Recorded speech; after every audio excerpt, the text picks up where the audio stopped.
미국과 갈등을 빚고 있는 국가들 간의 밀월 모드가 심상치 않습니다. 중국이 후티 반군에 대한 지원을 다방면으로 확대하고 있는데요.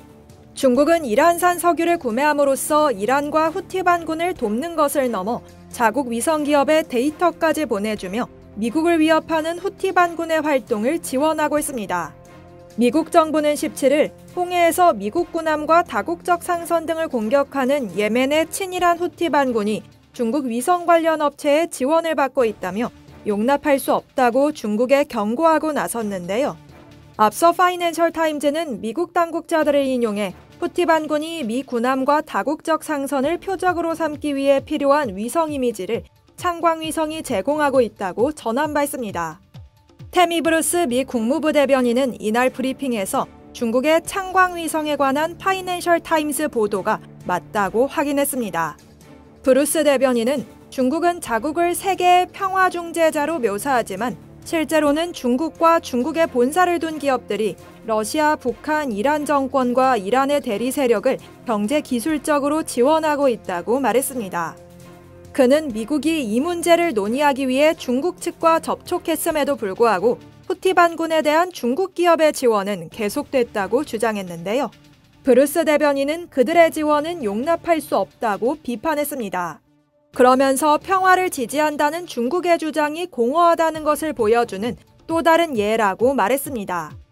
후티 반군은 2023년 10월 이스라엘이 하마스에 기습당한 후 대대적인 보복 전쟁을 일으키자 이스라엘과 홍해를 지나는 선박들을 상대로 공격을 지속해왔습니다. 이에 미국은 바이든 대통령 시절부터 후티 반군에 대한 공습을 진행했고 트럼프 행정부가 출범한 후에는 압박을 한층 강화했죠. 중국의 창광위성에 대한 우려는 트럼프 대통령이 중국에 145%의 관세를 부과하겠다고 밝혀 미중 무역 전쟁이 심화하는 가운데 나왔는데요. 적의 적은 동지라는 말처럼 미국과 갈등이 심화하고 있는 중국이 자신들처럼 미국과 대립각을 세우고 있는 후티 반군에 대한 지원을 하고 있는 겁니다. 미국 정부와 협력하는 컨설팅 회사인 블루패스랩스의 중국 방위 전문가 매튜 브루제스는 창광위성이 2025년 말까지 300개의 위성을 보유할 계획이며 이를 통해 10분마다 전 세계 모든 위치의 반복 이미지를 촬영할 수 있다고 말했습니다. 중국의 민군 융합 프로그램에 따라 기업은 정부의 지시가 있을 경우 인민해방군과 기술을 공유해야 하죠. 브루제세는 창광위성이 중국 정부 공산당 군대와 긴밀한 관계를 맺고 있다고 덧붙였습니다.